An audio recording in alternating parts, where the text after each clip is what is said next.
সুস্থ হৈছিলে। যোৱাকালি একচুৱেলি ৰাতি 10মান বজাত আহি তেওঁ হেল্থ চিটি হস্পিটেলত এডমিট হৈছে। বৰ্তমান ঠিকেই আছে। তেখেত আমাৰ জ্যেষ্ঠ চিকিৎসক ডক্টৰ বজেন লহকৰ আৰু ডক্টৰ চন্দনা শৰ্মাৰ তত্বাৱধানত তেখেতৰ চিকিৎসা চলি আছে।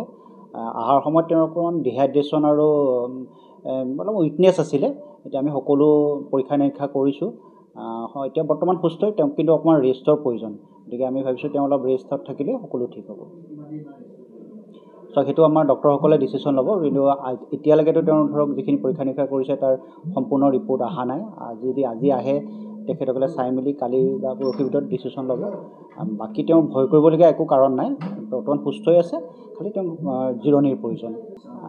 হ'ব পাৰে আপোনালোকে জানে গোটেইখিনি হৈ আছে লাষ্ট 1-1.5 মাহ, গতিকে হ'ব পাৰে। গতিকে অকণমান তেওঁ মানে সুস্থ হৈ থকা নাই আৰু ধৰক কি বুলি কওঁ, উইকনেছ হৈছে, বিশেষকৈ উইকনেছ প্ৰব্লেমৰ কাৰণেই আহিছিলে। বাকী প্ৰব্লেম নাই, বাকী সকলো সম্পূৰ্ণ ঠিকে আছে। মাত্ৰ এটা কথা মই আকৌ কৈছোঁ, তেওঁক জিৰণিৰ প্ৰয়োজন আছে। ৰিলিজ মই আপোনাক ক'লোৱে যে ডক্টৰসকলে চাই আছে, তেখেতে চাই গোটেইখিনি ৰিপৰ্ট অহাৰ পিছত আজি বা কালিৰ ভিতৰত ডিচিশ্যন হ'ব। তাৰপিছত তেওঁ ৰিলিজ হ'ব পাৰিব। নাই, তেনেকুৱা একো ৰেষ্ট্ৰিকশ্যন নাই। তেওঁ বৰ্তমান সকলো খাব পাৰিব। তেওঁৰ আমি ধৰক যিখিনি তেজৰ নমুনালে তেজৰ পৰীক্ষা, আল্ট্ৰাচাউণ্ড, ইক' আমি গোটেইখিনি টেষ্টেই কৰাইছোঁ। যোৱাকালি ৰাতি 10মান বজাত তেওঁ আহি এডমিট হৈছে। সুস্থ হৈছিলে। যোৱাকালি একচুৱেলি ৰাতি 10মান বজাত আহি তেওঁ হেল্থ চিটি হস্পিটেলত এডমিট হৈছে। বৰ্তমান ঠিকেই আছে। তেখেত আমাৰ জ্যেষ্ঠ চিকিৎসক ডক্টৰ বজেন লহকৰ আৰু ডক্টৰ চন্দনা শৰ্মাৰ তত্বাৱধানত তেখেতৰ চিকিৎসা চলি আছে।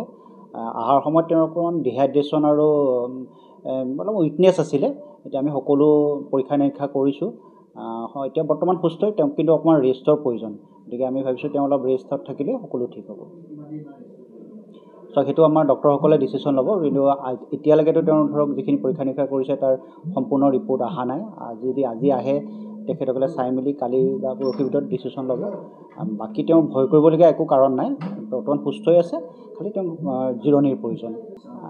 হ'ব পাৰে আপোনালোকে জানে গোটেইখিনি হৈ আছে লাষ্ট 1-1.5 মাহ, গতিকে হ'ব পাৰে। গতিকে অকণমান তেওঁ মানে সুস্থ হৈ থকা নাই আৰু ধৰক কি বুলি কওঁ, উইকনেছ হৈছে, বিশেষকৈ উইকনেছ প্ৰব্লেমৰ কাৰণেই আহিছিলে।